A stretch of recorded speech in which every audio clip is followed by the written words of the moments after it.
I hope you're all enjoying yourselves. I want to do a Christian response to the latest census results that came out in the UK for England and Wales, talking about the fact that Christians have become a minority in England and Wales. And I want to talk about a bit of a response to that in discussing as to why and what Christians can do about it, as well as a bit of a reply to those that are using it as an opportunity of boasting. There are obviously certain parties that are jubilant about this fact and are quite celebratory of the fact that there's a rise in atheism and disbelief in England and Wales. And that allows the church, it allows you, my brothers and sisters, to recognize who are the enemies of the church. And it's high time that Christians recognize that the church does have enemies, and we respond accordingly. I'm going to let an article sort of introduce the topic for us. And I'm going to read from the Church Times. You'll have to excuse me. I've got coming out of a bit of a flu that I've had recently. So I'm reading from the Church Times, Friday the 9th of December, 2022, and it reads, "For the first time, fewer than half the population of England and Wales, 46.2% of the population, describe themselves as Christians, according to the 2021 census, down from 59.3% in the 2011 census. In the 2021 census, the results of which were published by the Office for National Statistics on Tuesday, 94% of the respondents, 56 million, answered. The voluntary religion question, up from 92%, answered the voluntary religion question, which was up from 92.9% in the last census of 2011. Christian remains the most common response, 46.2% or 27.5 million people, and followed by no religion at 37.4% or 22.2 million, up from 12 percentage points since the 2011 census. The ONS, Office for National Statistics, observes that the factors such as differing patterns of aging, fertility, mortality, and migration might be contributing to the changing religious composition of England and Wales. It suggests that changes might also be caused by differences in the way individuals chose to answer the religion question between the two censuses.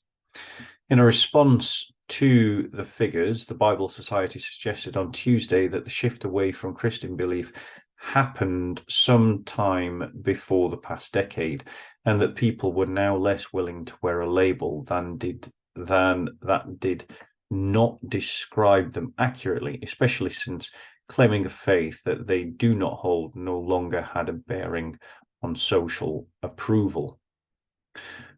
After no religion, the number of people describing themselves as Muslims rose in the decade by 4.9% to reach 6.5% of the population, or 3.9 million. Hindus made up 1.7%, or 1 million, up from 1.5%, and the percentage of the Jewish people remains broadly the same, 0.5%, though the number rose slightly from 265,000 in 2011 to 271,000 in 2021. So what we've got is clear evidence that Christianity has declined in the West and in England and Wales.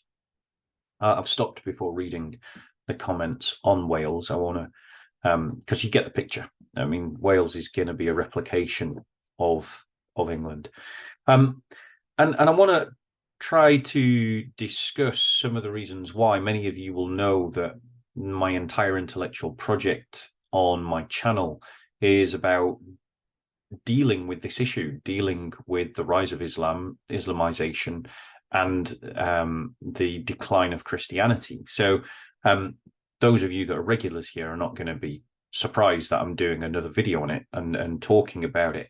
But it gives me an opportunity to sort of recap some ideas that I think are quite at the heart of this. The first thing to mention is none of this is going to be news to Christians. Like, we've known even before the 2011 census that we're a minority. That's not big news for us. We've often known that a practical, on the ground kind of way. And the statistics still aren't reflecting the actual reality, because the reality is if 40% of the population turned up for church on Sunday, every church would be absolutely packed full to the rafters. And that's obviously not the case. Whilst there are some absolutely ginormous church fellowships, some super churches, the vast majority of our congregations don't even fill a quarter of the building. So this is not news for Christians. I mean, it might be news for the rest of you, but it's not news for us. And so I want to look and try to think about why.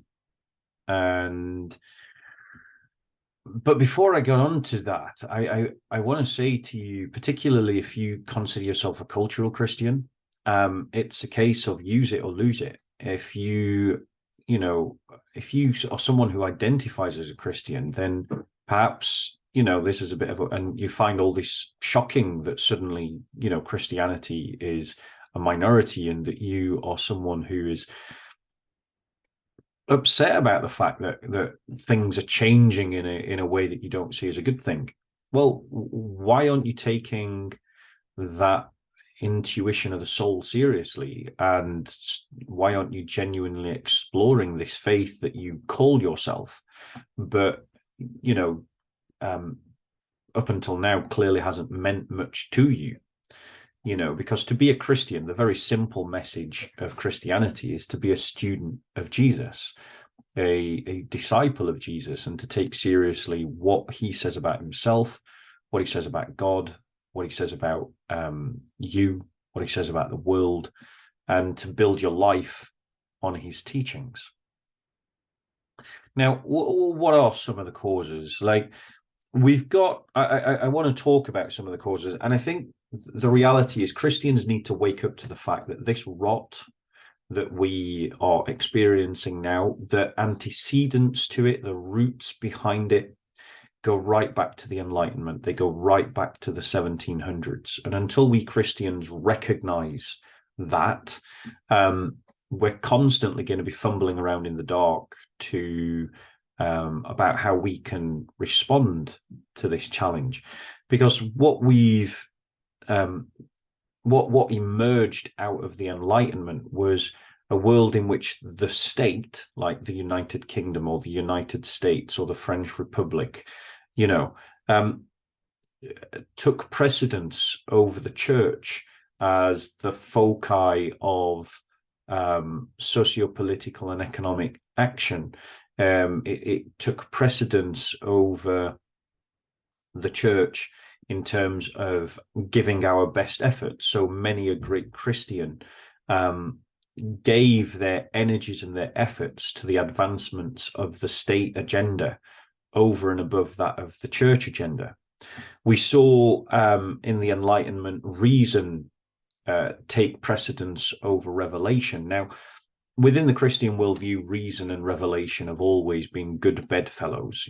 Thomas Aquinas was declared a doctor of the church within the Western paradigm, and he was using reason and revelation as two tools together. And so Christianity is not anti-reason, but we reason from revelation. We don't reason to revelation. And what happened in the Enlightenment is that revelation was put in this mystical box, a box that, said that this is not something we can be sure of, but we can reason our way around the world, and therefore we can be certain about the things that we can reason. And so, you had the rise of what we would call a scientific worldview, which goes far beyond the accurate boundaries of science, because it assumes that therefore, unless we can empirically test something, that therefore it cannot exist. And that's a kind of a common misapplication of science in our modern world. So we've got reason, and we've sought to organize our societies through rationalizations and reason rather than through revelation. We've replaced the ethics of virtue and virtue ethics with an ethic of humanity. And so humanity is this concept of humanity, this Epicurean concept of humanity, has become the touchstone of right and wrong, in a way that actually living a life of virtue used to be the touchstone of right and wrong. We've seen since the Enlightenment the advancement of secularization over what I'm calling Christianization, but you could replace the word Christianization with the word discipleship. So, you know, secularization is over discipleship. If we look at what discipleship is that we give our lives increasingly to Christ and we conform our lives increasingly to the teachings of Christ, which we do as individuals. We do it as fellowships, we do it as societies, we do it as communities, and we do it as states and kingdoms and civilizations. Whereas secularization could be described as the kind of discipleship of reason, where more and more of our lives are given over to rationalized and I wouldn't say logical, but devoid of metaphysical content kind of reasoning that reduces our relationships to mere functions, for instance. It evacuates the richness of a mystical life and reduces it merely to its atoms and biology. And this has all emerged from the Enlightenment. And this started in the 1700s. And until Christians are able to contrast themselves to these Enlightenment trends, we won't be able to offer a realistic alternative. Now, this is part of the picture, but some of the fruits that have emerged out of an Enlightenment filtered Christianity is we've got an effeminized spirituality. You know, lots of Christians in the West, they only ever tend and have accepted that the only way that they can express their faith is through the feminine virtues, through the feminine characteristics. So it's all about the emphasis on healing, the emphasis on counseling, the emphasis on community. But when I say community, I mean that in itself I'll come on to in a second. But what it lacks is the energy of confrontation. It lacks the energy of right and wrong, or the energy to deal with conflict, or even to embrace conflict when it's presented to us. So we've got an effeminized spirituality, and possibly even a greater contribution to the failure of Christianity in the Western world at the moment is religious diversity amongst Christians. So, like, the fact that there are a plethora of different churches has led subconsciously and unconsciously to a questioning of the idea of truth, and to a questioning of the idea of that Christianity is the truth, because as many of us who are evangelists, when you do invite people into church, one of the questions you get is which church, which implies that there's a connection between our division and lack of belief in society. But that's also connected, but this failure is also connected to the failure of the parish system. Now, the parish system emerged accidentally in its modern context from a decreasingly Christian world. So the parish system made sense when societies were homogeneously Christian and everyone was Christian. It made sense to have parishes. But now, in a world in which the vast majority of people that surround a church building are not Christians, the parish system isn't working because there aren't enough Christians to make a go of it, to make a parish a success. And these parishes often, therefore, lack the punch or the gravitas to be registered really in any impactful way in their local community. As well as the fact that it reduces Christianity to, maybe 5 hours at the most contact time between Christians, which is a ridiculous number if you think logically about it. Now, of course, Christianity assumes that you're meant to be living your faith at home. It's not meant to be sort of lived in the parish. You're meant to be doing it at home. But increasingly, Christians are finding themselves, a minority within their own families. So they can't live their Christian faith at home in that sense. And the parish system isn't helping to support Christians. So there's multiple reasons why the parish system is failing. And this combined with the fact that we have visionless leaders who have basically accepted the role that's being dictated to them by the Enlightenment militia, the Enlightenment society, that the only place for the church is in charity work. And they've accepted that. They do not, many bishops do not see themselves as leaders of the Christian people, particularly Church of England bishops. They see themselves as some kind of civil servants or politicians. Not that a Christian leader shouldn't be a politician, but they should be a politician for the people of God, in speaking up for Christians and the concerns and the needs of Christians. These leaders have accepted that nothing can change and that we can't do anything different.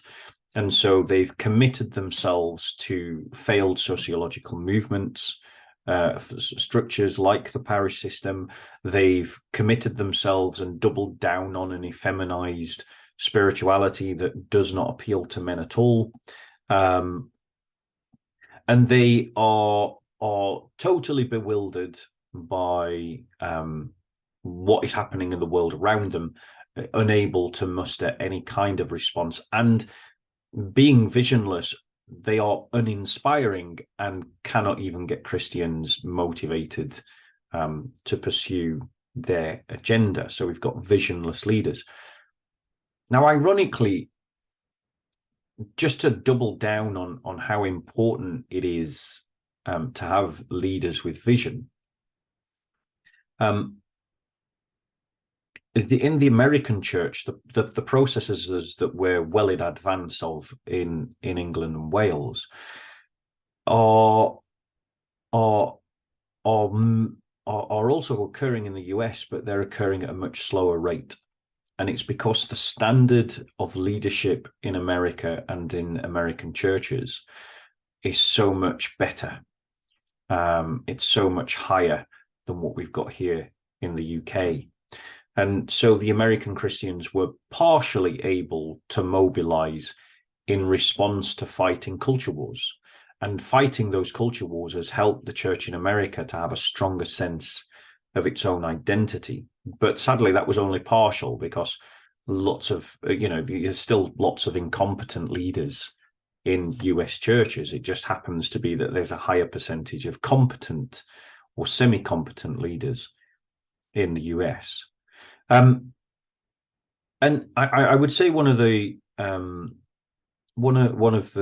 final ingredients in what we're seeing in England and Wales is that there is a really poor sense of a comprehensive identity amongst Christians. Most Christians think of themselves and tie themselves to the story of the nation state, not to the church. or if they do, it's a combination of the story of the nation state and the story of the church. But these two things are not seen as mutually contradictory. They're seen as compatible. And so lots of Christians in the UK actually serve the agenda of the state rather than serve the agenda of the church, and kid themselves into thinking that there's no conflict. And sorry, Mike, and the final thing that is missing, I would say, that's helped to contribute to this, is we've got a cheap grace Christianity, a Christianity that has no cost to it, demands nothing of us, and to which we aren't called to be confessors, i.e. someone who suffers for the faith, or to be martyrs, that is, to be someone who dies for the faith. Even that language seems strange to lots of Christians in England and Wales, and it's considered extreme by some Christians to even think and talk like that. Actually, we should be, fighting through every legal means for the faith, and if that enjoins suffering upon us, then we should support one another and celebrate that. And if we die for it, then we should celebrate that, and we should seek to pursue these excellent crowns of being a confessor and a martyr. That's totally absent. And so you've got lots of Christians who, if they had the choice between suffering or standing up for their faith, suffering and standing up for their faith, or cowering, backing down, and not suffering, too many Christians would rather compromise and do compromise and avoid conflict. And that doesn't help a church, because if your faith is cheap, then it costs you nothing to give it up. And unfortunately, lots of people do. Now, before we get on to a response about what we can do as Christians to try and turn this around, I want to talk about I want to say a word to those that are boasting about this kind of demise that we've got in the West. And I want to start by, let me just make sure I can share my screen. Bear with me. Right.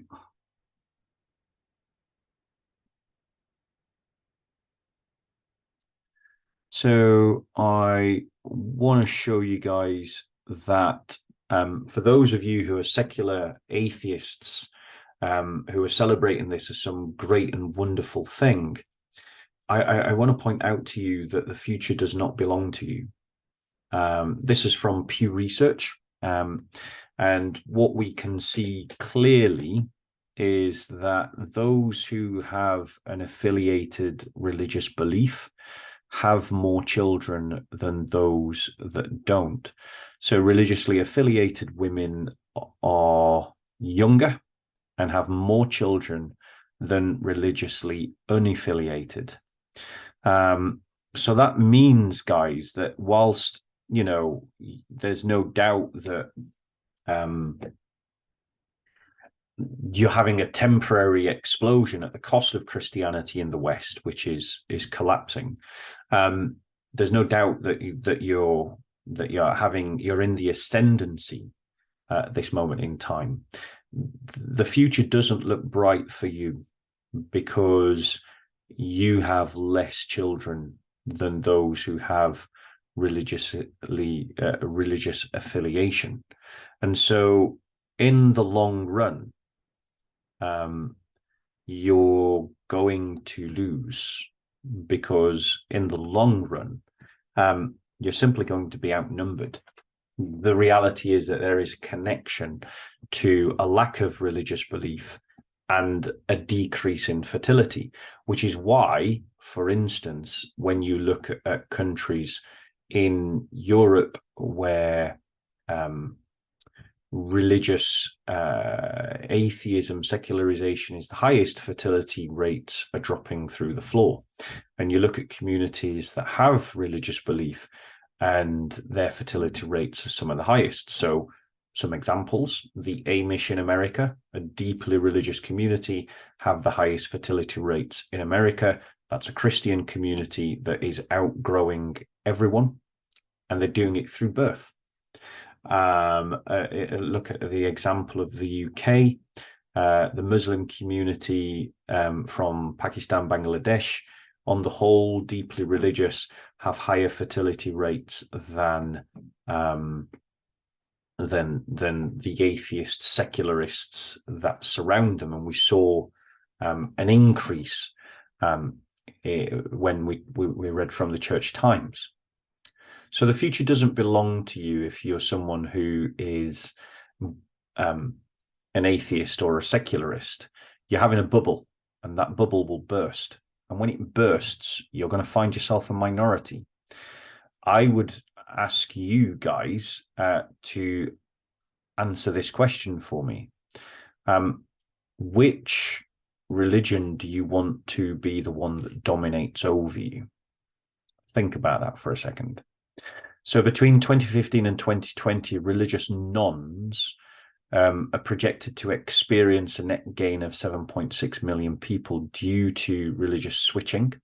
That's people who grew up as Christians are expected to make up the overwhelming majority of those who switch into non-affiliated groups. So in other words, deconversion, which is the thing that you're celebrating. Still, if current religious switching patterns continue, gains made through religious disaffiliation will not be large enough to make up for the population losses due to other demographic factors. For example, the 2015-2020 total fertility rate for religiously unaffiliated women is projected to be 1.6 children per woman, nearly a full child less than the rate of 2.5 children per woman for religiously affiliated women. And although religious nones tend to be younger than religiously affiliated people in the United States, the opposite is true at the global level. Unaffiliated women are older than the affiliated and thus more likely to be past their prime childbearing years. So in other words, secularists, atheists, you are not the future.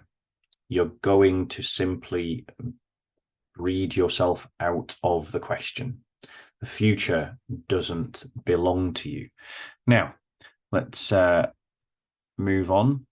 To those that are boasting that Christianity is a religion in collapse, I want to show you Pew Research's global study that clearly demonstrates that between the year 2015 and 2060, that whilst Islam is projected to be the fastest growing religion in the world, Christianity continues to grow at a markedly reduced rate. That is absolutely the case, but it continues to grow. And between 2015 to 2060, Christianity is set to increase as an overall percentage of world population, rising from 31 to 32%, which signifies an increase of nearly 1 billion extra people. There are 2.28 billion Christians at the moment, and by 2060, there's expected to be just over 3 billion Christians.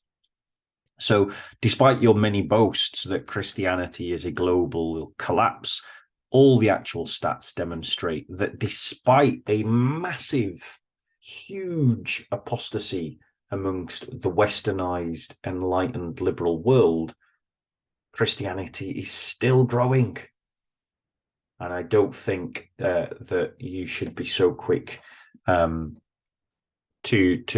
think basically before some of you degenerate trolls attack Christianity saying, look at your religion is dying, I think you should actually bother to go away and do some research, because the reality is Christianity is still growing despite massive apostasy. Just let that sink in for a second. Now, I want to draw out that I want to really double down on this idea of fertility, because lots of Christians think that the solution to this question is always about, oh, we need to do evangelism. We need to go out there and preach the gospel. The reality is all the research shows that even the best evangelistic missionary efforts actually only reaches a small percentage of people.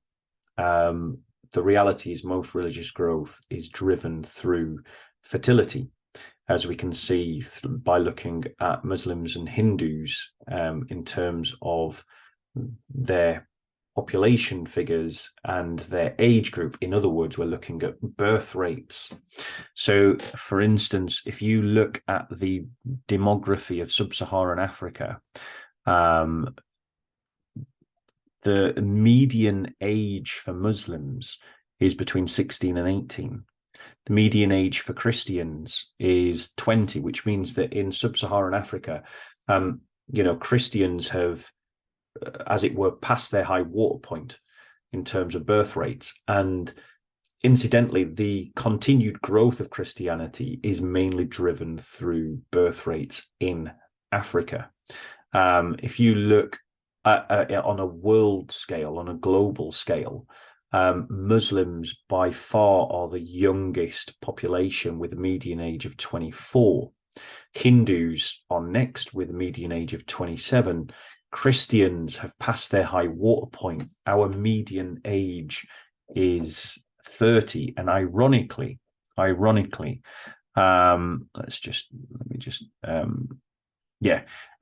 that is in line with the global world population. So that is the median age of the world population, which shows that Christianity is growing in line with global population growth. So in other words, Christianity is keeping pace with global population growth. Whereas Muslims, because they've got a younger median age, they are increasing at a higher level than global population growth. Whereas, Buddhists are shrinking as a global population movement as a percentage, because their median age is 36. Now, in Europe, we see that the median age of Muslims is 32, but the median age of Christians is 42, which means that as Christians, and I'm going to be doubling down on this when I do my response, but I want to lay out the evidence that there is a fertility problem amongst Christians. And by fertility, what I mean is really a marriage problem, or an absence of marriages, an absence of families being created within the Christian community. Doubling down on this same thing again, just to show all of you atheists and secularists that, who are jumping up and down saying, you Christians, look at you, ha ha ha, that atheism is the future. No, it isn't. Muslims and Christians have more children per woman than any other religious groups together. Well, not together, but than compared to other religious groups. So if you look at Christians, we are behind only one other group, Muslims. Your average global Muslim family is having 2.9 children. Your average Christian family is having 2.6. All other religious groups are behind the global medium. So the global medium is 2.4. So Hindus, Jews, folk religions, Buddhists, the unaffiliated. So Buddhists and the unaffiliated, you're down at 1.6. So you're less than replacement rates. Whereas Christians are above replacement rates, and so are Muslims. But Muslims are considerably higher than Christians. And so, once again, what we see is that, yes, you secularists and atheists, you're having a bubble, and that bubble is expanding, and you think, yeah, this is amazing. But the future doesn't belong to you. It really does not belong to you. Fertility rates amongst Christians are higher. And again, we point to the Amish, a Christian community in America. They've got the highest fertility rates in the US. Look at fertility rates in the UK. The Muslims have one of the highest fertility rates in the UK. the future belongs to those that turn up, and you can only turn up to the future if you have children. So the future does not belong to you atheists, and it does not belong to you secularists. Eventually, even your grip on the state will slacken. Now, again, I think we've already looked at this. Yes, the religiously unaffiliated. Right. So let's stop that for a second. So I just wanted to show those stats with you because they are relevant to what I'm going to be talking about next. But I want to talk to the Muslims who are boasting about, Christianity shrinking. Firstly, I've shown you that actually you're wrong. Christianity it continues to be a globally increasing faith, though certainly not as much as I would like to see it grow. But I would just want to point out to you Muslims who are boasting about this, you're jumping up and down and you're celebrating this, that Christianity is by no means out of this game, and Islam is by no means unaffected by religious change. So reading from the UCA News, or let's see if I can find its proper title. So reading from Union of Catholic Asian News Agencies, I want to read an article that they've got talking about Indonesia. So the Muslim population in Indonesia has decreased during the past 25 years, whilst the Christian population has increased, according to a press release issued recently by a Muslim organization. Since the New Order government began in 1966, the Muslim population has dropped 15%, says the press release issued December 31st by Mabarot,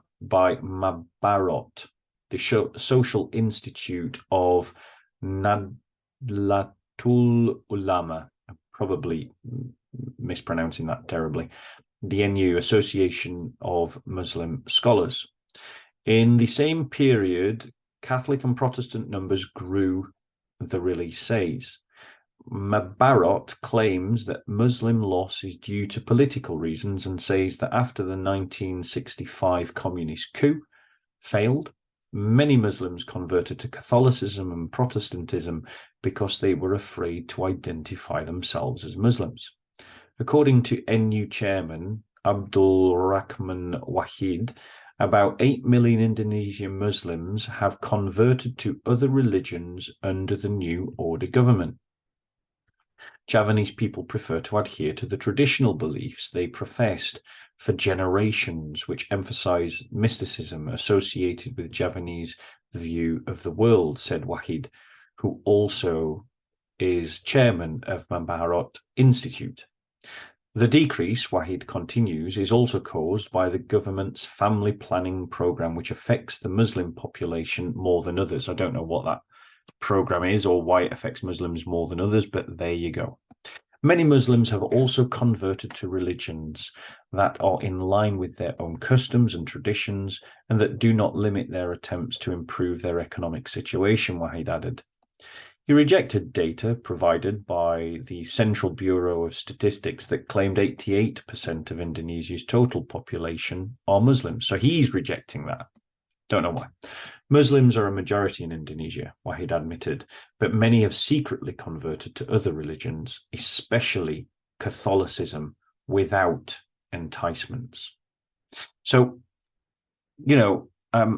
that's one example. For all of you who are Shia and are perhaps boasting, let me read something about what's going on in Iran. And this is from the news agency The Conversation. Let's have a look at what it says. Iran's secular shift. New survey reveals huge changes in religious belief. Let me just see if I can cut to the chase rather than reading everything.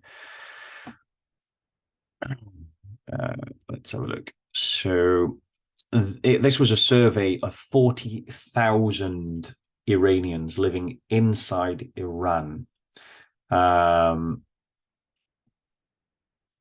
and it was targeting Iranians who were 19 years and older. And this is what it says. This is what it reads. Our results reveal dramatic changes in Iranian religiosity, with an increase in secularization and a diversity of faiths and beliefs compared with Iran's official 99.5% census figure. We found that only 40% identified as Muslim. In contrast with state propaganda that portrays Iran as a Shia nation, only 32% explicitly identified as such, while 5% said that they were Sunni Muslim and 3% Sufi Muslim. Another 9% said that they were atheists, along with 7% who prefer the label of spirituality.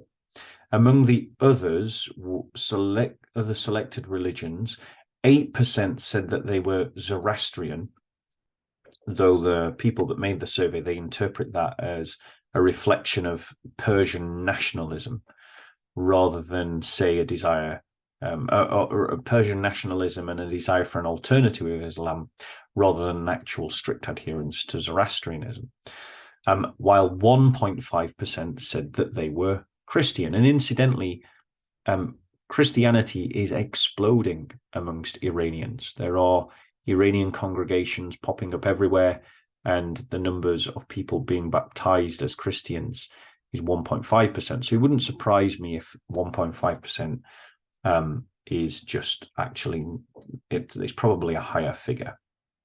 Most Iranians, 78%, believe in God, but only 37% believe in life after death, and only 30% believe in heaven and hell.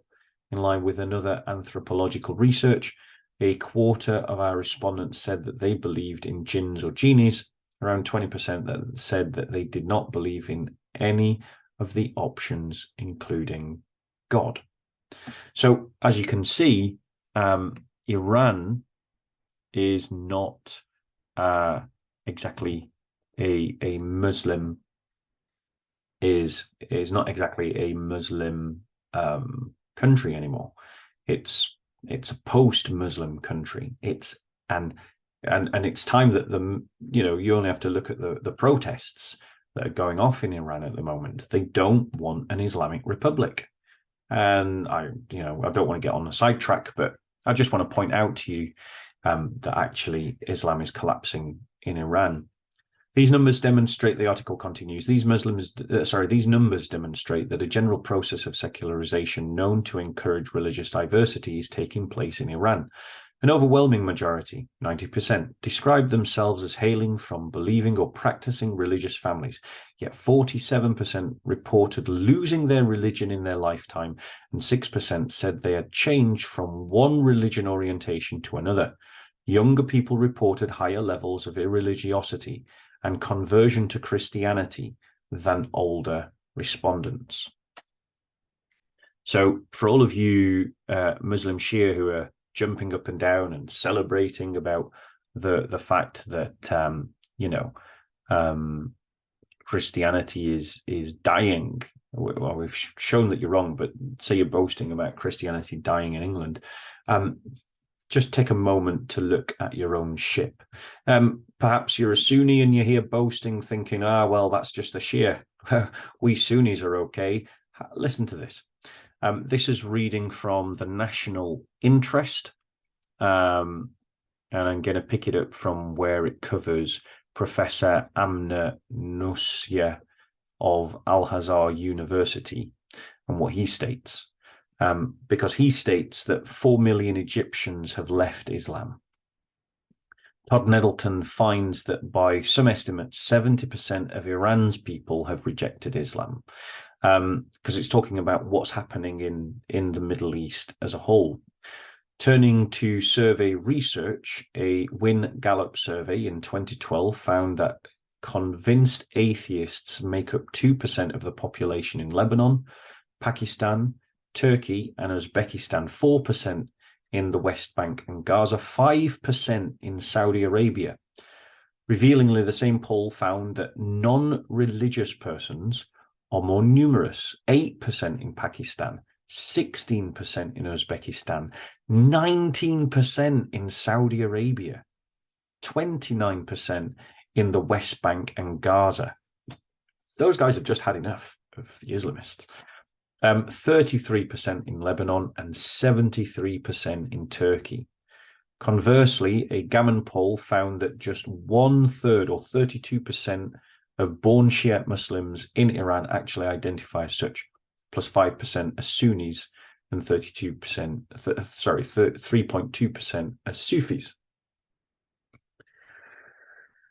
The trend is upwards.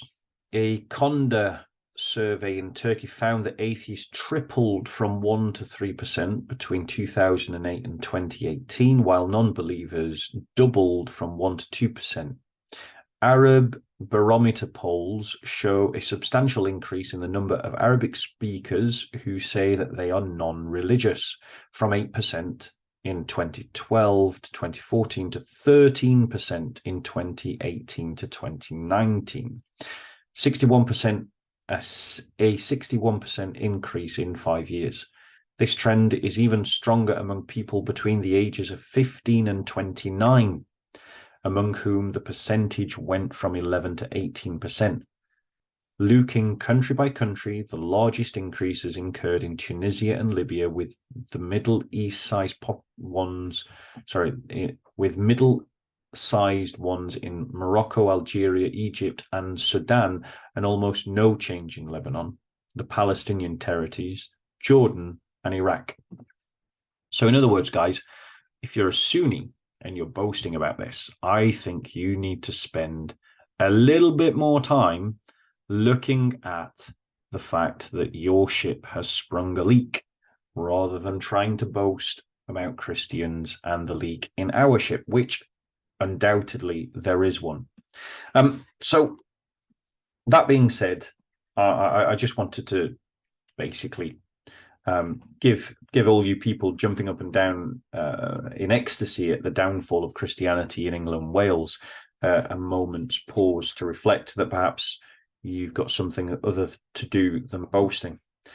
Now, what then as Christians can we do about what we're experiencing? What should be our response as Christians? In some ways, it's about what if we analyze the problem as, you know, the dominance of Enlightenment philosophy, the effeminizing of spirituality, the failure of the parish system, division, visionless leaders, and a poor sense of comprehensive identity. If that analysis of the cause is correct, then the solution isn't hard to find. What, as Christians, we need to be doing is to cultivate a complete sense of a Christian identity. And that means an identity that is able and does express itself culturally, socially, politically, economically, as well as spiritually. We've got to, as Christians, double down on what Christians believe, which is summarized in the Nicene Creed, if you don't know, that our own ethical system, which is virtue ethics, our own political agenda, which I'm going to come on to in a second, express our solidarity with one another economically, and express our faith in every aspect of our lives, and that obviously means through customs and culture, customs and traditions, and the way that we frame and structure our lives. And one of the best ways to do that is through the liturgical calendar. By the way, it's 2023. So, that would be an example of what I'm talking about. Expressing a clear identity that is distinct from the world around us, because today is the 9th of December 2022, according to everyone else's calendar. But for me, it's the 9th of December 2023, because as a Christian, my New Year's on Sunday, the first Sunday of Advent. So you've got to assert a truly different Christian identity. identity, and it must be a Christian identity that is different to the world around you, because unless you can offer an alternative to the world, what have people got to convert into? So it's about cultivating a complete Christian identity, and then acting on that with some conviction, and acting on that with some sense of strength, so that you do, assert your Christian rights and your Christian customs and traditions in the world around you when that world tries to question it, attack it, discriminate against it, push against it, oppress it, or to make you want to compromise. Now, that's definitely a big part of the necessary response. And again, these ideas are not new to people who are regulars at the channel, but perhaps you might hear it afresh in a new way that you've not heard me say before. Another thing that we need to do as Christians, and I think this is one move as Christians that we can do that would address so many of our problems all at once. It's one move. It's not a silver bullet. There's no such thing as a silver bullet to any problem, but it's one move that doubles down on and has positive impacts in many different barometers all at the same time. And that's what's called the Benedict option, which is this idea of Christians and denominations could adopt this as a partial model or a complete model, but it's essentially all Christians moving into the same geographical space and living with one another in a same geographical space where they dominate the local area. Because when they dominate the local area, then they're the ones that are deciding, then they're the ones on the school governing boards deciding what's getting taught to their kids.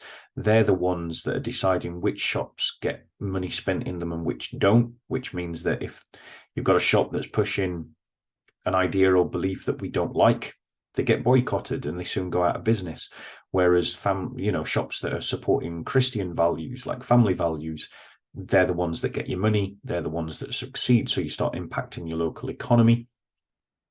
If you dominate the local area, I'm talking about in the tens of thousands here, you end up being the one that elects the local politicians, the MP that goes to Parliament to represent you.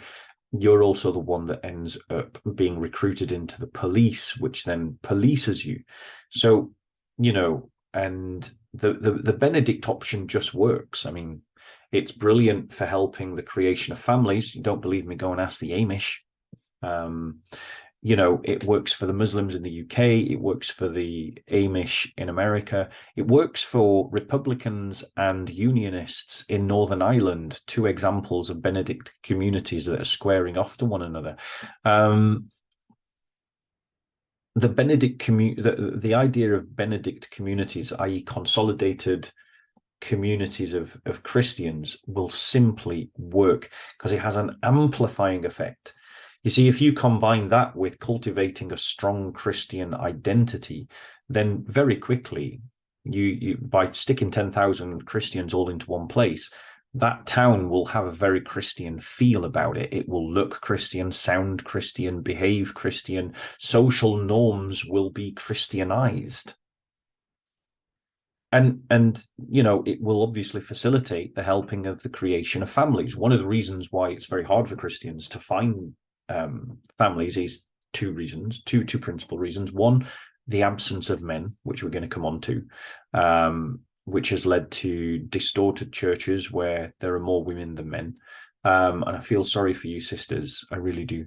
And the other reason is because we have adopted the romantic model of Western civilization, a Hollywood model, and it doesn't work. It doesn't work for anyone. So why are we copying it? We need to get back to the idea of arranged marriages, and what that would look like in a modern sense is not that your parents are trying to arrange your marriage, but rather any Christian should be trying to deliberately trying to pair up any other Christian that they know that is single. And we should all be doing that actively. Like, it should be just a thing that we're doing. as Christians, it should be part of our culture so that we can create families. Now, remember all that evidence that I showed you earlier about fertility and about religious growth being connected to fertility. Well, you can't have high degrees of fertility if you can't couple up, and you can't couple up if you're all spread out like butter over too much toast. You've got to consolidate. And by consolidating, it allows you to create those families. And if we're not going to do that, then we should all be proactive in trying to pair people up. So pair up all your Christian friends, pair up your Christian acquaintances, and all of you be doing it all of the time. Help to network Christians together so that, and maybe, Christian dating apps could be a supplement to this, but that would hopefully allow Christians to pair up, because it's the absence of families is one of the key things that's resulting in the collapse of Christianity in England and Wales. And then, we talked the fact one of the other reasons is an absence of men. Well, the energy you put out there is the energy that you get back in. If you constantly put out an effeminized Christianity, you'll just get lots of women. I mean, don't get me wrong. I want to be clear. There's nothing wrong with effeminate energy. There's nothing wrong with the effeminate virtues. There's nothing wrong with women in church. But if that's all you're putting out, why do you think men will come? You've got to put out a masculine spirituality. Now, what does that look like? It means that you've got to cultivate the idea of them versus us. Yeah, that's right. I said them versus us. You've got to cultivate this idea of shouldering responsibility without faltering or breaking. So rising up to take on responsibility, defending your community. That's right. I said defend your community. Take on the enemies of the church. You should be encouraging Christian men to take on the enemies of the church. And you've got to accept that fighting is a part of the picture. Masculine energy involves fighting. It involves competition. So get out of the way of that energy, cultivate it, and you will find men will come to church. You tend to find that churches that have these kinds of energies, either all of them or some of them, tend to have higher ratios of men. It's just a fact. So you've got to cultivate that sort of masculine energy if you want men to come into church. The energy you put out is the energy you're going to get back in. And the big problem is that we don't want a revolutionary church. And that's the problem, is that you don't want a revolutionary church. You don't want a church that thinks, hey, we can do better than everybody, so why don't we? You don't want a church that thinks to itself, we can do better than the humanists down the road, the mosque over the street, the Hindu temple in the next neighborhood. That actually we are going to be Christians, not English. We don't want to be like the English. You keep trying to stop that church emerging, and therefore you end up with the kind of church you've got. And actually, if you want men, you've got to present, actually, as Christians, we're going to do better than everybody else. And that kind of energy is how you draw men in. And unfortunately, I think some Christians have been so effeminized that they wouldn't even know what to do with masculine energy if it walked in the church. And that's a problem that we need to change as Christians. We talked about that division is one of the big problems amongst Christians. Now, I'm not a daydreamer. I am a daydreamer. I would love for the church to be unified, but I'm a realist, and that's not going to happen. Not in my lifetime, and not at any time soon. But Christians can unite around what we're against.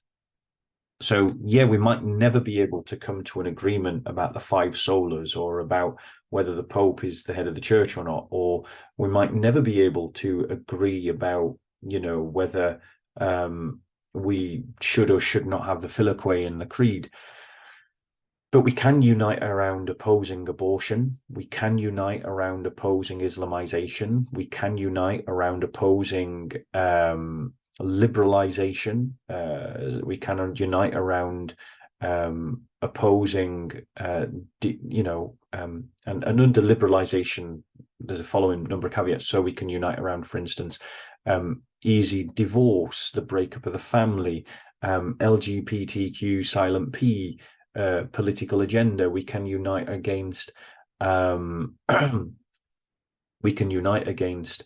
I'm just trying to think of some issues, and my mind has just suddenly gone blank. The idea of rampant capitalism and the abandonment of the poor. And so there's a whole bunch of things that all Christians are against that we can unite around. So, and on that basis, I would say, Christians, start working together, really start working together. And maybe out of that unity of what we're against, that we might discover in the journey other things that as Christians we can all unite around. So for instance, we all honor the apostles in different ways to different degrees, but we all honor the apostles, whether we're Protestant, Catholic, or Orthodox. That's something that we could all unite around. We all unite around the 27 books of the New Testament. There are other things that we can unite around positively, but let's start at something that's incontrovertible amongst Christians, which is to unite around the things that we're against, and then be open to unity in other areas as we discover it.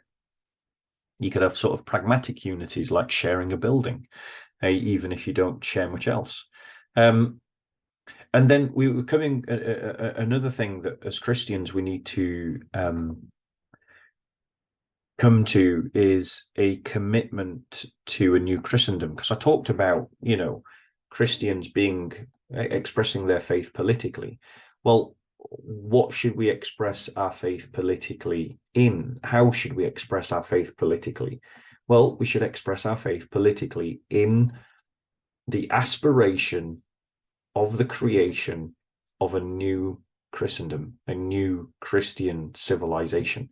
Because it's only when we aspire to something higher that we can, that involves the fullness of our humanity, that we will be able to negotiate, engage with, and gain supremacy in all areas of society that are needed to turn this around. And so we've got to set the highest goal, which is aspire to a new Christian civilization, a new Christendom. And when you exert yourself towards that task collectively, you will be able to engage with and learn about all the requisite areas of knowledge to allow us to turn this around. If you just settle for the idea of converting the average Joe on the street, then if that's all you're going to aspire to, then that is all you will ever achieve. And the reality is that that will never be enough. It is just not enough. Get over it, guys. It's not going to be enough. We also need to do better forms of evangelism. And this is a personal peeve of mine. Street preaching doesn't work. With your megaphones and your shouty voices, and it just puts people off. It makes Christians look bad, and it doesn't communicate the message you think it does. So my advice is get a table, get some decent Christian literature, and go out onto every main high street and engage people in conversations. Talk to people. And when you talk to people, engage with them, what they're saying, give good reasons why they should believe the gospel. Don't just, and engage with what they're saying. Don't just preach the gospel to them in a very rudimentary way, but engage with what they're saying and take them from where they are into the Christian worldview, and change our congregations and the way that they treat people that are visiting. The number of times I've heard about someone who walks into a church and their first experience of church is that some idiot comes up to them and starts giving them some kind of doctrinal examination about what they believe, trying to catch them out about whether they're a real Christian or not. Grow up, you emotional retards. Like, engage with people from where they are. If they're coming as an inquirer, then celebrate that fact and be grateful that they are there. Make them feel welcome and walk with them on the journey towards being a Christian. They've already come to church, so they've shown some kind of interest. Be welcoming to guests and be emotionally intelligent in how you engage with them. Because our evangelism right now in England and Wales sucks, and it doesn't work on the whole. You know, it's got to be more than alpha. It's got to be more than alpha. Alpha isn't. I mean, I'm grateful for alpha. I thank God for alpha, and I thank God for HTB for pushing it, because it's really helped a lot of churches. But the fact that alpha is our highest level tells us that we are starting from an incredibly low base indeed, and that low base is not working. So, guys, I'm gonna draw this to a close. But I think, given recent circumstances, my final comment would be that I genuinely believe that the Church of England has to now be de-established in the UK. It needs to be removed from its office. It needs to lose its seats in the Lords. And if you're a Church of England vicar who's listening to this, I want to say, you know, and you don't like that idea, I want to say you brought it on yourselves. You're a completely incompetent institution that has sacrificed the Christian faith for staying in with the mainstream culture. Your bishops have failed to do their job in the Lords. They failed to do their job in the diocese. You don't deserve your privileged position, and actually you deserve to be a church like any other church without any establishment titles. And the monarchy should also be de-established from the Church of England as well. And the king should lose the title defender of the faith, because he isn't a defender of anything. And it's wrong to make a man promise to do something in a context in which you know he cannot fulfill that promise. So there you go, guys. That is a English Christians' response to the census that Christianity is now a minority in the UK. Put what you like in the comments. Let me hear your thoughts, or what you thought about what I've said. And if you like the work that I'm doing on this channel and you would like to support me, all the links are in the description box for that support. Please do it prayerfully, gracefully, and obviously only what you can afford. Thank you so much.